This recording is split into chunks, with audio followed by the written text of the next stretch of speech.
Meet puffs ഒരു ബുദ്ധിമുട്ടുമില്ലാതെ without oven നമുക്ക് വീട്ടിലുണ്ടാക്കിയെടുക്കാം. അതറിയുമോ നിങ്ങൾക്ക്? ഞാനിത് ഫസ്റ്റ് ടൈമാണ് ട്രൈ ചെയ്യുന്നത്. ബട്ട് ഭയങ്കര ഇഷ്ടപ്പെട്ടു. നല്ല ടേസ്റ്റിയാണ്. നമ്മൾ ബേക്കറിയിൽ നിന്ന് വാങ്ങുന്ന പപ്സിനെക്കാട്ടിലും യമ്മി ടേസ്റ്റാണ്. നമുക്കിതൊന്ന് നോക്കിയാലോ എങ്ങനെയാണ് ഉണ്ടാക്കുന്നതെന്ന്. ആദ്യം നമ്മളൊരു 3 കപ്പ് മൈദ എടുക്കണം. 3 കപ്പ് മൈദയിലേക്ക് ഒരു 2 ടേബിൾ സ്പൂൺ സൺഫ്ലവർ ഓയിൽ ഒഴിച്ചു കൊടുക്കുക. ആവശ്യത്തിന് ഉപ്പും ചേർത്ത് നല്ലപോലെ കൈകൊണ്ട് മിക്സ് ചെയ്യുക. നല്ലപോലെ കൈകൊണ്ട് മിക്സ് ചെയ്തതിന് ശേഷം മാത്രമാണ് നമ്മൾ വെള്ളം ഒഴിച്ചു കൊടുക്കേണ്ടത്. 1 കപ്പ് വെള്ളം എടുക്കുക. അതിലൊരു 1/2 കപ്പ് 3/4 കപ്പിനുള്ളിൽ വെള്ളം മതിയാവും. എനിക്ക് അത്രയും മതിയായിരുന്നു. എന്നിട്ട് നമ്മൾ ചപ്പാത്തി കുഴയ്ക്കുന്ന പോലെ നല്ലപോലെ മാവ് കുഴച്ചെടുക്കുക. നല്ലപോലെ കുഴച്ചെടുത്തതിന് ശേഷം അത് കുറച്ച് എണ്ണ തൂവി അതിനെ നമുക്കൊന്ന് റെസ്റ്റ് ചെയ്യാൻ വെക്കാം. ഒരു അരമണിക്കൂർ കുറഞ്ഞത് റെസ്റ്റ് ചെയ്യാൻ വെക്കണം. അത് 2 മണിക്കൂർ റെസ്റ്റ് ചെയ്യാൻ വെച്ചാൽ ഒന്നും കൂടെ നല്ല സോഫ്റ്റ് ആയിരിക്കും, ക്രിസ്പി ആയിരിക്കും. ഇനി നമുക്ക് ഞാൻ കുക്കറിൽ ഒരു 200 ഗ്രാം ബീഫ് എടുത്തിട്ട് ഇച്ചിരി മഞ്ഞൾപ്പൊടിയും പെപ്പർ പൗഡറും ഉപ്പും ചേർത്തിട്ട് വിസിലടിച്ചിട്ട് മാറ്റി വെച്ചിട്ടുണ്ടായിരുന്നു.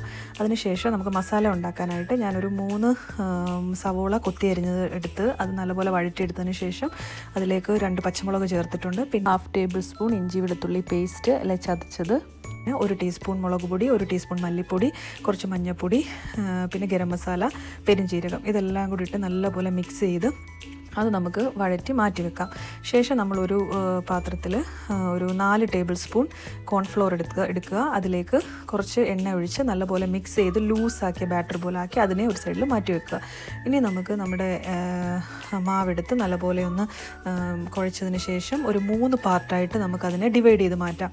അതിൽ ഒരു പാർട്ട് എടുത്തതിന് ശേഷം അതിനെ നല്ലപോലെ റോൾ ചെയ്തതിന് ശേഷം ഞാനൊരു 4 പീസായിട്ടാണ് കട്ട് ചെയ്തത്.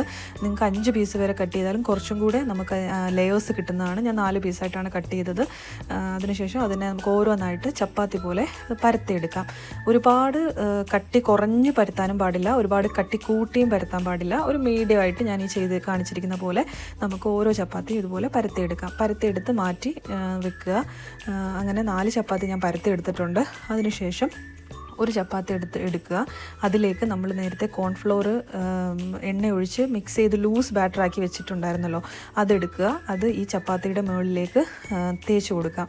ഫുള്ള് പയ്യെ തേച്ച് കൊടുക്കണം. ഫുള്ള് കവർ ചെയ്യുന്ന പോലെ തന്നെ നൈസായിട്ട് വേണം അത് തേച്ച് കൊടുക്കാൻ. ഞാൻ കൈകൊണ്ട് തന്നെയാണ് അതിനെ ഫുള്ള് ഭാഗത്തും അപ്ലൈ ചെയ്ത് ഫുള്ള് തേച്ച് കൊടുക്കുന്നത്. അതിനുശേഷം അതിൻ്റെ മുകളിൽ കുറച്ച് മൈദ തൂവി തടവി കൊടുക്കുക. ഞാൻ ആദ്യത്തെ ലെയറിൽ മൈദ തടവാൻ വിട്ടുപോയിട്ടുണ്ട്, പക്ഷേ നിങ്ങളത് മൈദ ചെറുതായിട്ടൊന്ന് തൂവി കൊടുക്കുക. അതിനുശേഷം അടുത്ത ലെയർ വെക്കുക.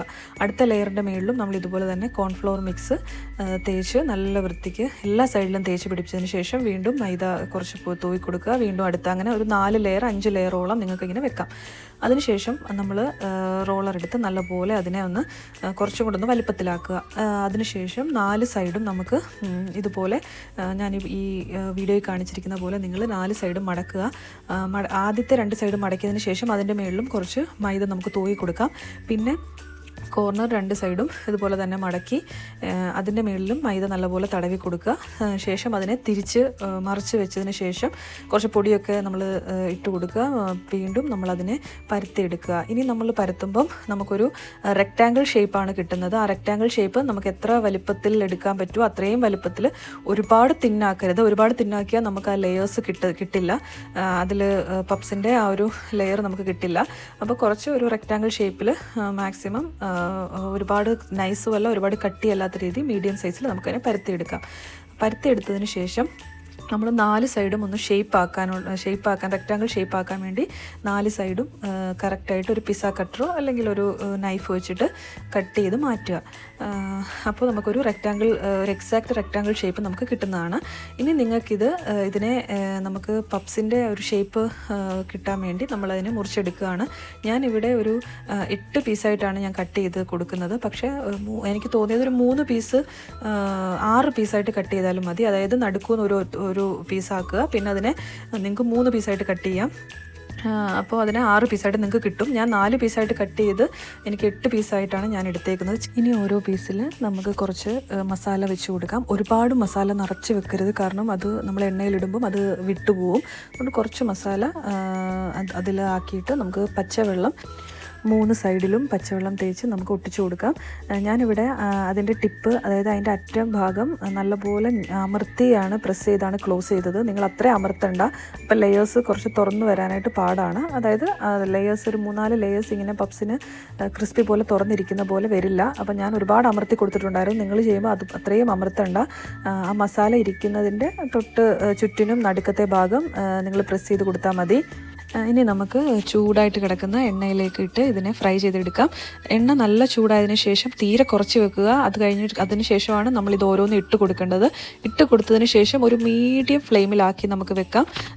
അത് കഴിഞ്ഞിട്ട് ഒരു ഗോൾഡൻ ബ്രൗൺ ആകുമ്പോൾ നമുക്ക് തിരിച്ചിട്ടിട്ട് ഇതിനെ എടുക്കാം.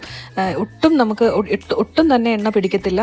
നമ്മളത് കോരി വെച്ചതിന് ശേഷം നോക്കുമ്പോൾ നല്ലതായിട്ട് ഡ്രൈ ആയിട്ടിരിക്കും. നല്ല ടേസ്റ്റാണ്. നമ്മൾ ബേക്കറിയിൽ നിന്ന് വാങ്ങുന്ന പപ്സിനെക്കാട്ടിലും നല്ല ടേസ്റ്റാണ് ഇതിന്. ഇഷ്ടപ്പെട്ട ലൈക്ക് ചെയ്യണം, ഷെയർ ചെയ്യണം, സബ്സ്ക്രൈബ് ചെയ്യണം. നിങ്ങൾ ഉണ്ടാക്കുന്നതിന് ശേഷം ഫീഡ്ബാക്ക് കമൻറ്റിലൂടെ അറിയിക്കുകയും വേണം. Thank you.